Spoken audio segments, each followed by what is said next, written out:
Ho, ho, ho! Merry Christmas! Hello, everyone. This is D-Vang. Welcome to episode 60 of the Outlaw Joseph Scott's The Christmas Edition. This is Christmas Wonderland. Town episode where Joseph is in town doing some shopping for Christmas, getting gifts for himself, and just stocking up. So, again, Merry Christmas to everybody. This will be a busy week, I'm sure, for people. But we will get to town, and then after the town, we will go over Joseph and his stats and what kind of gear he has for all those people who are joining us late and haven't kind of kept track of what he has gotten throughout the course of his adventures. So, without further ado, ho ho ho, here we go. Here we are, everybody, in town, and it's festive, in celebration of the holidays. The town has been decked out with lights. So, here we are. We need to do our usual cleanup for Joseph. He has his two... actually, before I get to that, we have, actually, Polly was good enough to remind me that I did miss a loot card from last week for one of the two fights I did. I know one of those was an accidental fight and should not have taken place, but we did fight, we did take the wounds. So we'll get the reward for it. Obviously doing the catch my breath doesn't make a big deal, but the loot could be. So here is our loot card, which is blood money, D6 times 25. So hey, every little bit helps. 25. Alright, so that doesn't give us a lot, but does give Joseph a smidgen. And unfortunately he didn't gain any Darkstone. Or did he get one? I don't remember. Certainly nothing significant as far as Darkstone, which is unfortunate, since we're trying to hold a whole bunch. So we have to roll for additional corruption. He did get one corruption point from the Tredaran Raiders. He's got two items that have Darkstone. His Outlaw pistols have 2 Darkstone each because they each have 2 upgrades. So that's 4 dice. For corruption, 3 hits. And he needs to save against these. He saves 1, so he gets 2 more corruption. Blah. So he's up to 3 corruption, which is not good. In my respect, remember last time, or those of you who've been watching, remember last time Joseph got a mutation, he had horns and could not wear his helmet, which is his armor, his 5+ armor. Not quite so horrible now that he has the tribal armor, which is at least armor, but it's only a 6+ instead of a 5+. Phew, alright. Now we need to travel. And traveling is fine. So, nothing happens on his travel to the town. And here he is in town. Everybody's in preparation for the holidays. Everybody's having fun.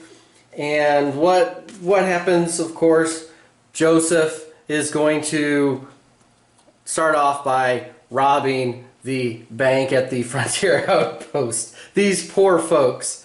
Joseph, he's a misunderstood outlaw, but he is an outlaw. Not much we can say about that.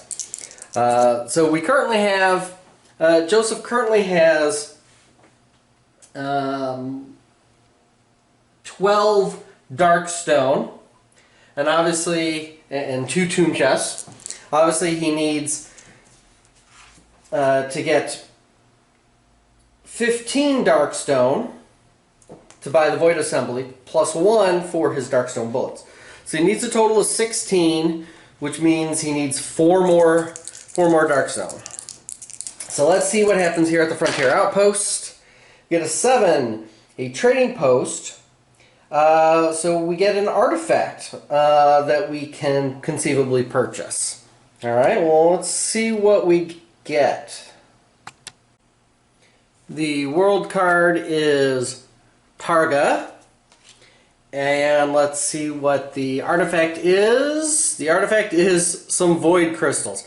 I don't think I'm going to be buying the void crystals for D6 times 150 since they're only worth 100. So that was rather pathetic. But could have been worse. So let us rob the bank. Joseph has 6 agility. Robbing the bank. Remember, he's got 2 grit. He gets 2 successes. Obviously, he'll spend 1 of his grits to re-roll these 4. Gets 1 more. Alright, so I need 4. That's what we calculated out. I need 4. I can get a D3 from each of these dice. Obviously, the average being 2. But considering how I've been rolling, I think I'm not gonna get any money off of this. Joseph's got enough saved up, and I'm just gonna roll all 3 of these for Darkstone. And that is probably a good thing I did. 1, 2, and 3 is 5 Darkstone. So 5 Darkstone. And you know, I didn't even look to see what those other ones were. There any ones there? If there were ones there, Joseph might have taken some hits. I don't think there were any ones after the reroll. But if there are, I'll adjust it for next. I'll roll those for next week. I'll look back at the video and double check. But we'll say there aren't right now, and there he's held up the bank. There's nothing else that he wants to do here at the Frontier Outpost. Now he has enough to, with those 5, he now has 17. Is that correct? Yep. Darkstone, so he's got just enough to get a void assembly on 1 of his guns. So let us, that's day 1. Let us see if there is an event. There is not a town event. Let us see if how Joseph's getting recognized. That's 8 dice because he is level 8. For each 6, so only 1. Only 1. So he gets his 10 experience for that. And then if he wants to stay in town, he has to pay 50 bucks for each 6, and there's just 1. So that's pretty easy. Joseph can do that. Day 2. So Joseph needs to hit the blacksmith and the doctor's office because he's got 3 corruption to get rid of. So let's go to the blacksmith first. Let's see what happens at the blacksmith on day 2. Here. A 6. Black smoke and horse manure. No event. So there's no event there. So Joseph is going to go ahead and purchase his Darkstone bullets and get a void assembly for $2,200 and 15 Darkstone to get a void assembly on 1 of his guns. So that leaves him with 1 Darkstone left. Alright. And there's nothing else that Joseph can buy, nothing that he wants to buy.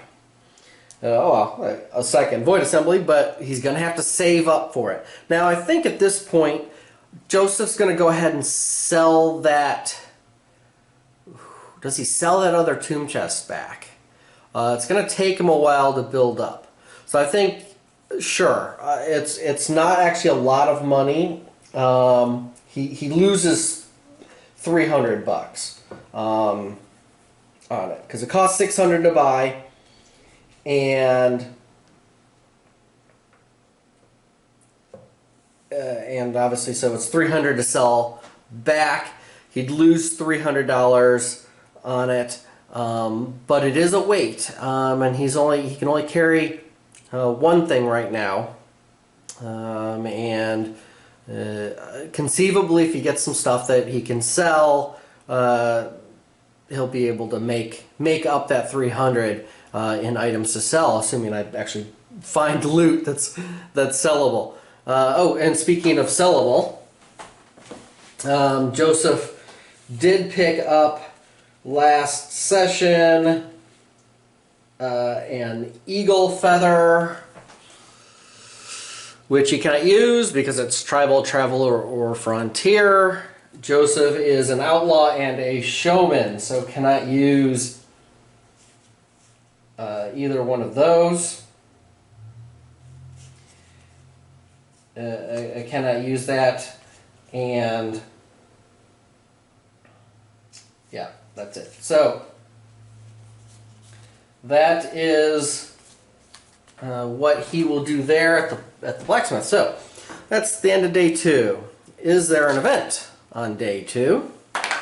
There is not. All right. Now let's see if he's recognized. Oh, and just one again. So despite robbing the office or the bank, Joseph has not been recognized. Apparently, maybe Joseph is dressing up as Santa Claus, keeping a low profile, or at least has a disguise on, so people aren't recognizing him. But that was day 2, just flying through this. Joseph. All right, so day 3, doctor's office. Definitely doctor's office to get rid of his 3 corruption, so he does not mutate. So what do we have at the doctor's office? We have a 5. Dirty tools. All attempts at surgery are -1. Luckily, Joseph has no surgery that needs to be performed. He has no injuries nor mutations to get removed.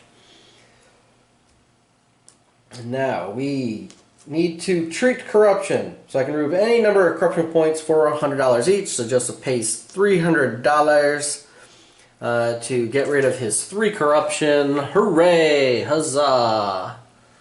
Happy holidays to Joseph. And then he needs to roll a d6 to see if he takes some wounds. A 6 he does not. So the surgeon was pretty confident and did not deal any damage to him for treating the corruption. Wow, that did not take very long there, did it? Joseph kind of flew through all three days. We should see if day 3, if there is a town event. There is not a town event. And let us see if Joseph's recognized again. See if he wants to stick around. Well, he's slightly more recognized. There's two there, so that's going to be paying $100 if he wants to do one more day. Unfortunately, on the generic town, there really isn't anything that Joseph wants to do. I mean, he could go to the church. Oh, and I should mention, as usual at the doctor's office, Joseph got his anti-venom injection. He does not need to purchase any more healing. He's got the 3 healing herbs. So really, for a day 4 for Joseph, on the basic town, obviously the expanded town will have a lot more options, but on the basic town, Joseph could go to the saloon and gamble, or he could go to the church and get an aura. He doesn't really need the aura. I mean, spirit armor, I guess, could be useful. And, I think we already calculated out, Joseph doesn't have the greatest, I mean, he's got decent luck and decent cunning. His luck's 5, his cunning's 4. But simply because Joseph has to pay money, well, I guess technically on the last day he doesn't have to pay money. So, let's go ahead and do one more day. Joseph's he hasn't had to pay very much as far as being recognized. So I'll pay the 100, and let's go to the saloon. Let's go ahead and gamble at the saloon and see what we can get. because, true, it doesn't matter what Joseph rolls for being spotted. If this is definitely his last day, he can just leave town without paying it. So he doesn't have to pay that extra money. And we will just see what happens here. For entertainment, he feels like celebrating the holidays. He's going to go to the saloon, have some drinks, play some dice, play some cards, and you know, maybe visit a saloon girl. Not that he needs to, but for fun. So a 6. Dark tidings. There's a sullen mood in the bar as a gloomy patron tells you of the stagecoach torn to pieces by a swarm of hellbats on the road into town. Start the next adventure with 1 less grit than normal. Well, that's unfortunate. We want this to be festive and a happy saloon. We're celebrating the holidays. It's Christmas. Well, all right. Joseph is here and in the saloon. So let's do some poker. He pays $50. He makes a cunning test. His cunning is 4 dice. And actually, you know what? Let's visit the saloon girl. I'll pay the $50. Visit the saloon girl. Let's see if we get another grit. We do. So we have 2 grit. All right. The reason I did that is because Joseph actually has slightly better luck. So it would be better to do the craps first if he only had 1 grit, because it'd be handy to have a chance to grit both attempts, which he can do. So get some experience. And another grit from the saloon girl performance that he watches. Makes it a happier saloon here. So let's go ahead and let's do poker. So Joseph antes is $50. He's got a cunning of 4 and completely whiffs at poker. He will spend 1 of his 2 grit, and let's re-roll. Need at least 1 5 or 6 to break even. Oh. And he more than breaks even, so he actually makes 100 right there. $50 per die. Nice. And now let's play some craps. $100 ante. Joseph has 5 dice for a 5 luck.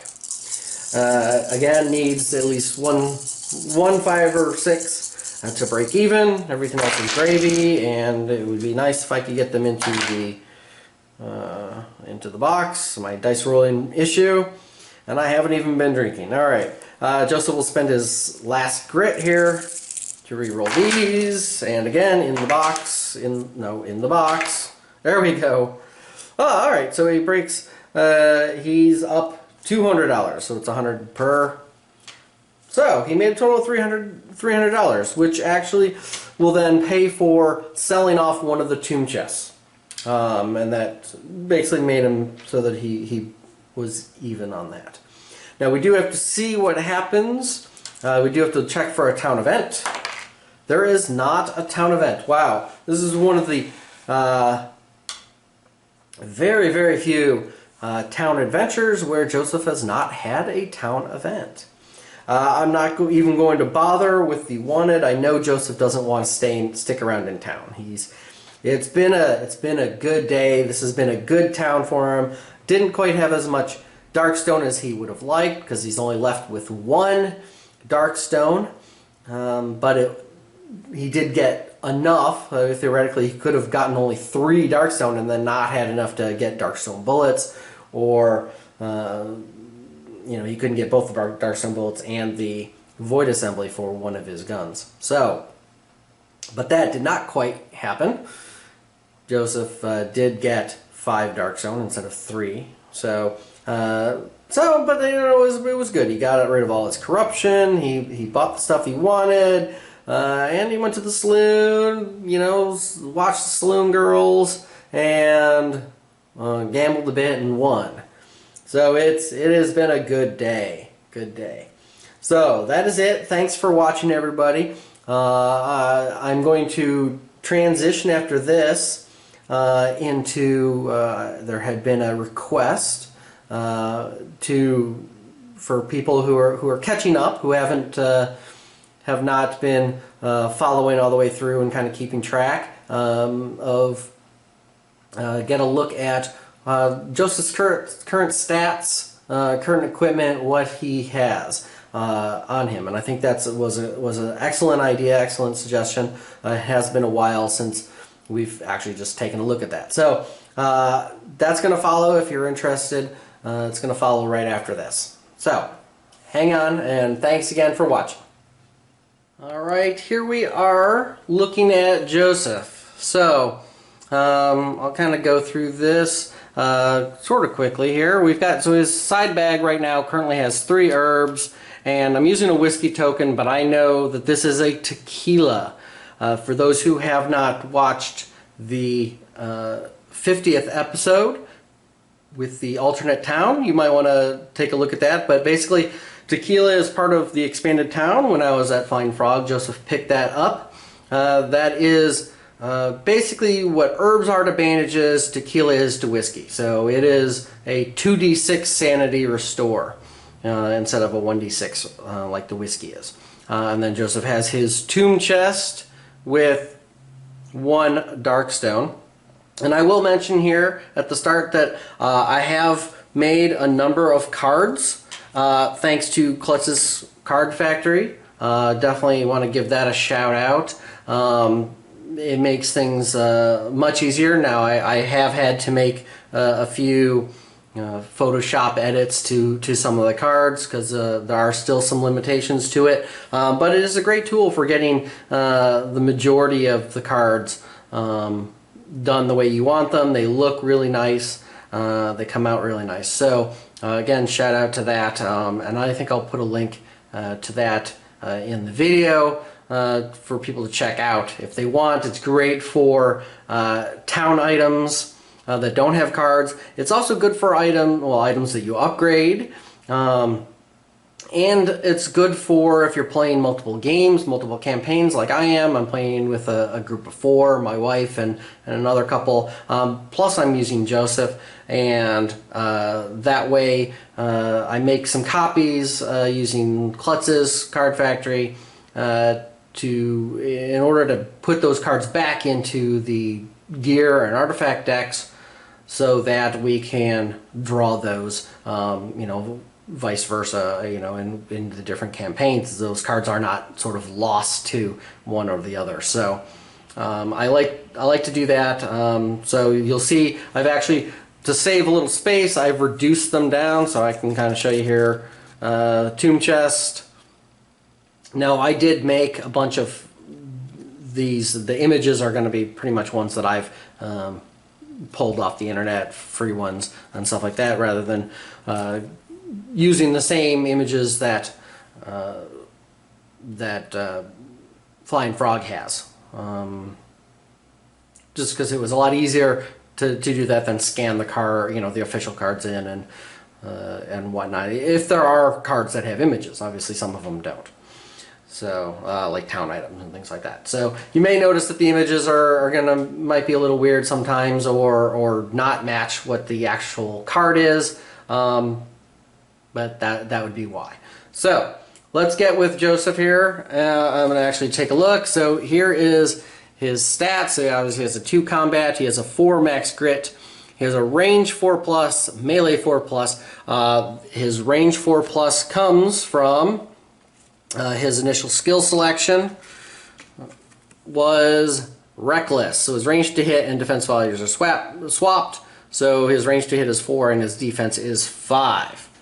So that is why his, refocus, there we go, that's why his range is 4+. So he is level 8. So he has, some of these are from gear upgrades. Most of them are from level ups though. His agility is 6. His cunning is 4. His spirit is still 1. Strength of still 2. His lore is 3, 4 in parentheses because he has an item that bumps up to 4. So if I get rid of that item, it will drop down to 3. His luck is 5. He still has his 4 initiative. Obviously, basic abilities, Shadow Move and Wanted are the starting ones. He has 30 health, 5+ defense, 19 sanity. Now that has gone up and then back down a couple times. But that is his current maximum is 19 with a 4+ willpower. So those are his stats right there. It's a little blurry. There we go. Focus. And let's go through his skills. So we started off when we leveled up down the shooting line. We basically just kind of went down the shooting line. So we did guns blazing. So his 6s rolled to hit can be 2 hits each instead of critical, so he can actually get extra hits. And that's why every time when he's shooting he rolls a 6, I add another die for damage. Well, another die as a hit. So, and that does not apply, whereas Outlaw Pistols can only critical when they're adjacent. That applies, Guns Blazing applies all the time. That was an official clarification, I believe. Because that is the skill, not specific to being adjacent. So, then the second one in the line gives him his 4th max grit. Gunfighter, once per turn, he can reroll. Boy, that's not focusing. One of his 2 hit rolls for each Outlaw Pistol. So each Outlaw Pistol gets a free reroll, which is nice. The third one in the line, Wild at Heart. He's no longer limited to never re-rolling the same die twice for his range to hit rolls. So now he can re-rolls when he's shooting. So I could grit and then use the gunfighter skill to re-roll any misses that were rolled after the grit, and so on. So very handy. That's why you will see him occasionally re-roll a lot of his to hit. And then the 4th one in the line is Yeehaw, okay, which is super important. With his hits with his Outlaw Pistol are +1 damage, +2 damage against, boy, that's really not focusing, is it? Sorry about that. His hits with the Outlaw Pistol are +1 damage, +2 damage if the target has defense of 4 or higher. So that's why he gets so much extra. It's like having some permanent Darkstone bullets. Obviously add the Darkstone bullets on. That's a permanent +2 damage basically. +3 against targets that are damage 4 or higher, or defense 4 or higher. So that really helps him being a solo character. So then we went down the infamy line. There really wasn't a huge amount of choice for the Outlaw. They're kind of some mediocre at this point. Obviously, one important thing about that shooting line is all of these skills are all limited specifically to the Outlaw Pistol.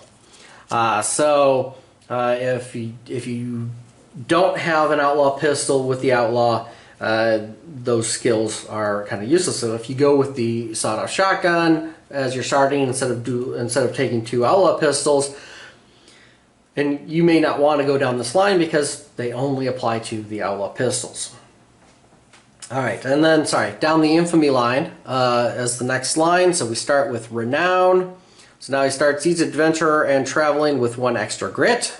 So that's why he starts with 2 grit with traveling and in town, or in the adventure. Obviously now next week he'll only start with 1 in the adventure because of the saloon event.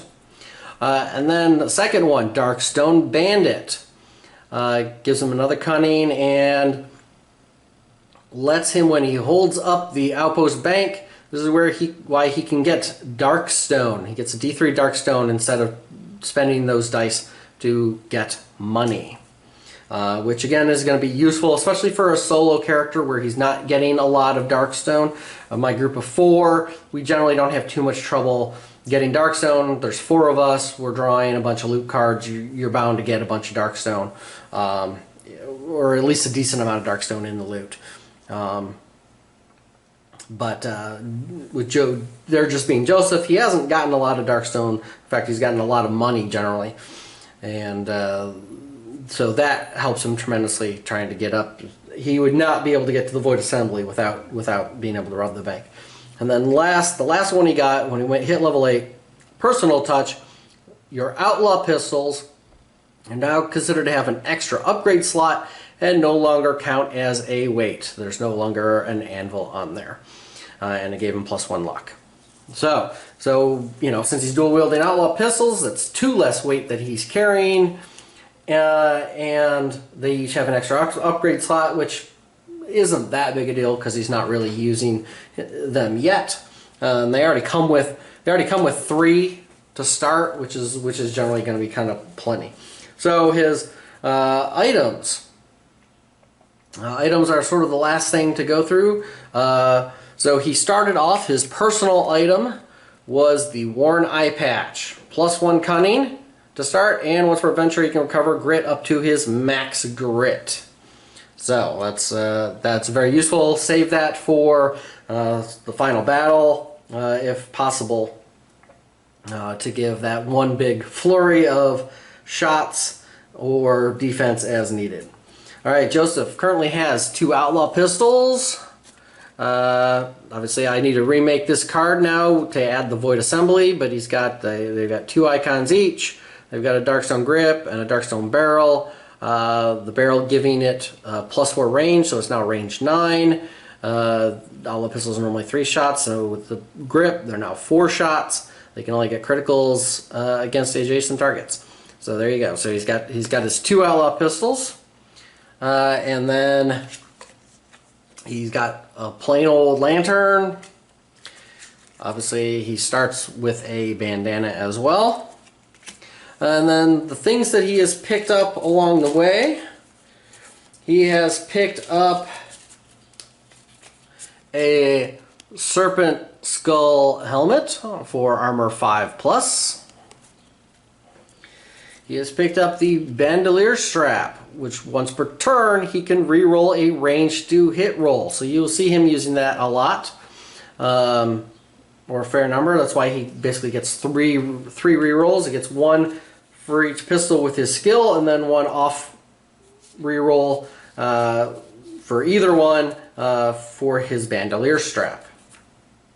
He has the Silver Buckle. Anytime he kills an enemy, he can heal 1 wound or 1 sanity. Very, very useful, and it's showmen. And outlaws are showmen. Okay. It also has the roll of 12 from the Blacksmith. He gets a free attack once per adventure. I didn't write the whole thing down on it. I really should edit this card. D6 ignoring our defense against all adjacent enemies as a free attack. So he has placed that on the Silver Buckle. He has picked up an Authority of Otar. So while he's in Otherworld, he's got the keyword law, and all attacks are +1 damage, which is nice. So he's actually +3, +4 damage against enemies that have a armor defense of 4 or higher, which is pretty nice. And then sort of some miscellaneous stuff. He has tribal armor, which basically the big thing is once per turn he can reroll any number of dice for an armor roll. So free grit basically for an armor roll. He has some warp crystals, so he can choose the world instead of drawing randomly. That could be useful. I've seen it occasionally useful. Recently he picked up this Vial of Brimstone Ash, 1 wound to every adjacent enemy ignoring defense. I've been waiting for a important point where that one wound would make a big difference. He did recently pick up Flash Powder to gain 2 flash tokens. I have to add the tokens to him instead and put them in the side bag, but basically discard the flash token to give all enemies -2 initiative, which could be useful to give Joseph the jump on somebody. And then last but not least is a pipe. Joseph's got a pipe. Gives him +1 lore, which is why the 4 was in parentheses for his lore. And he gets to recover a grit anytime he passes a lore test. And there you have it. That is Joseph in a nutshell. That is what he's got, all his stuff. Why he gets the rolls that he does and everything else. So there you go. Thanks for watching. Thanks for suggesting that give an overview of Joseph and what he currently has.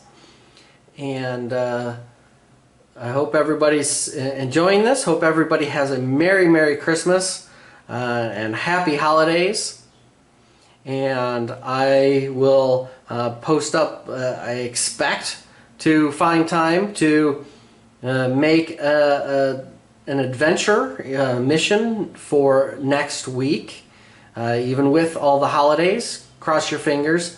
I will let you know if that doesn't happen. I do have some relatives visiting and whatnot, but I am really hoping to be able to get those, get an adventure done for you next week. So here was Joseph. Thanks for watching. Thanks for supporting me. I hope you're enjoying it. Feel free to leave any comments if you want to see something different or want me to do something different. I am well open to suggestions and comments. I appreciate your feedback. And I do know I make a few mistakes every now and then, missing stuff. It is just the nature of the beast of playing a game by yourself with nobody else to check you while you're playing. So thanks again, and we will talk to you next week.